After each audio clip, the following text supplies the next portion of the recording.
بسم الله الرحمن الرحيم الحمد لله والصلاة والسلام على رسول الله اما بعد.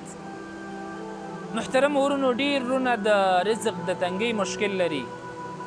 په رزق کې برکت نه وي، د رزق تنګي وي. دې لپاره ځینې اسباب شته چې کله انسان هغه استعمال کړي، په هغې باندې عمل وکړي، نو الله سبحانه وتعالی د انسان رزق فراخوي، د انسان رزق د تنګۍ نه خلاصیږي، برکت پکې راځي، پراخوالی پکې راځي. اولنی سبب چې دی محترمو هغه په نبي کریم صلی الله علیه وسلم باندې درود ویل دي. د درود ویلو ډېرې زیاتې فایدې دي، لیکن یوه فایده دا ده چې دې سره د انسان غمونه، مشکلات، د رزق تنګي دا ختمیږي. ابو موسی الاشعري رضی الله عنه ته نبي کریم صلی الله علیه وسلم وفرمایل دا درود چې دا خپل ورد وګرځوه. فایدې دا ده چې دې سره به ستا غمونه، تکلیفات، مصیبتونه دا به ختم شي، د انسان ټول غمونه دې سره ختمیږي. نو دا یو اهم سبب دی د رزق د فراخۍ دپاره.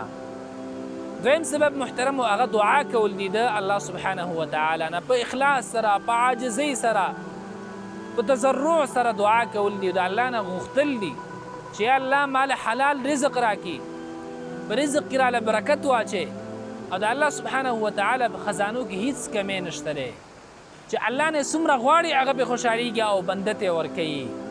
الله فرمایي وإذا سألك عبادي عني فإني قریب.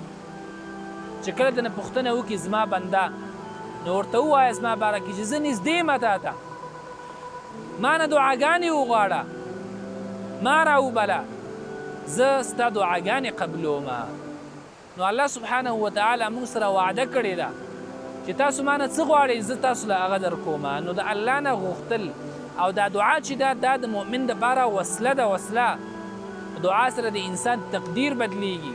دعا ډېر یو خوږ عبادت دی، لیکن موږ ټولو دې وخت کې پرېښی دی.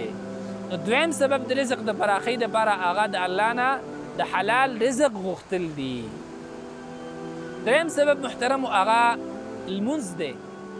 چې کله انسان لمونځ نه کوي، بې لمازی، د هغې انسان رزق کې تنګي راځي، کور کې چې دی سپیرتوب راځي، رزق یې نه فراخیږي، شپه ورځ به کار کوي، لیکن د دې رزق کې هیڅ برکت نه وي.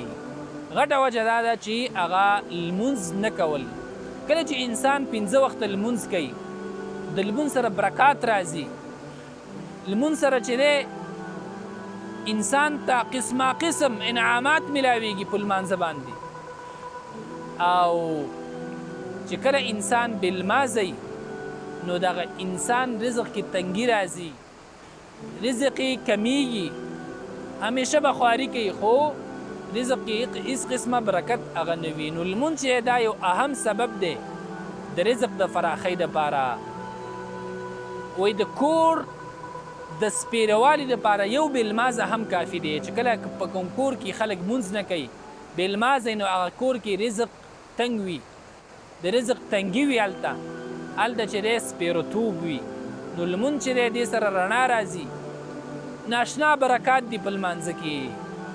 نو دریم سبب چې دی هغه لمونځ دی. څلورم سبب محترمو هغه تقوا ده، تقوا، پرهیزګاري، د الله نه یره. دې سره انسان ته ناشنا رزق ملاویږي. ویرزقه من حیث لا یحتسب.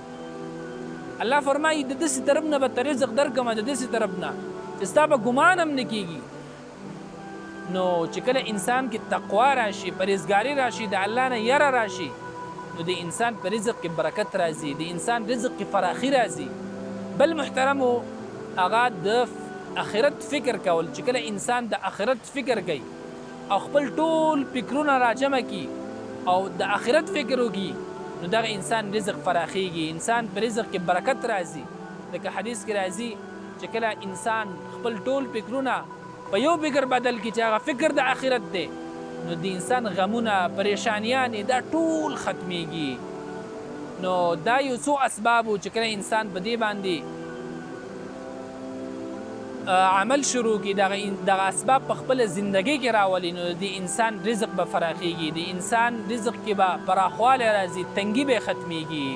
والسلام علیکم ورحمة الله وبرکاته.